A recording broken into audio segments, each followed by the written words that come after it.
So here we are at Coastal Seafood, and this is Damon, the retail manager, and he's let us into the shop early so we can talk a little bit before the customer rush. What I'd like to talk about is Copper River salmon. Mm-hmm. Those are just beginning to arrive now? Just started this past Friday, which was May 15th. It's the traditional opening day, though depending on how much water is coming into the river and how much escapement, which is the amount of fish that are moving upriver. They have people who literally sit there and count, plus they have underwater cameras that count the number of fish that are moving up the river in order to spawn.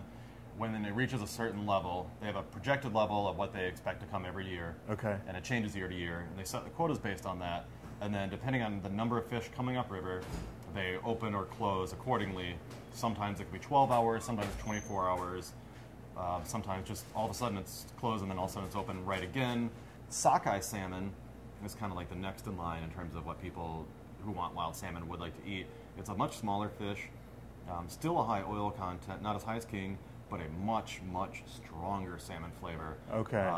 It's definitely not everyone's favorite salmon just because it is a much stronger flavor than what salmon people are used to, which would be normally Atlantic or something like that. Okay. But it has a lot more characteristics to it that that like the other salmon don't. So the Copper River, I mean, is there something about the water, or is it just the fish have chosen that? Well, because the river is so long, it's about 500 miles long, they have to eat more because they don't eat while they're swimming upriver to spawn. Okay. And so basically all the salmon go out and gorge themselves, get nice and plumped up, and that's where all the high oil content, and that's where the flavor comes from, is the fattiness of the fish. Oh, interesting. So it's, and it's all because of how long the river is. For instance, this is later in the season, but there's Yukon River, which is over 1,000 miles long, so the fish have to eat twice as much as Copper River, and they're even oilier.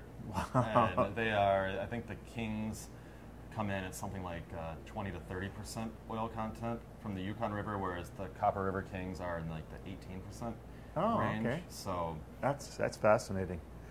The preparation. Let's talk about preparation of salmon. Wow. I mean, with the wild salmon, I mean, it's wonderful on the grill. You can plank it. That's also really great, being that you would soak a cedar plank and put the fish on it, and as it cooks on the grill, it basically smokes rather than... I see. It bakes almost, but it also is, you're getting the flavor from the grill. Interesting. Or from the plank. Plank.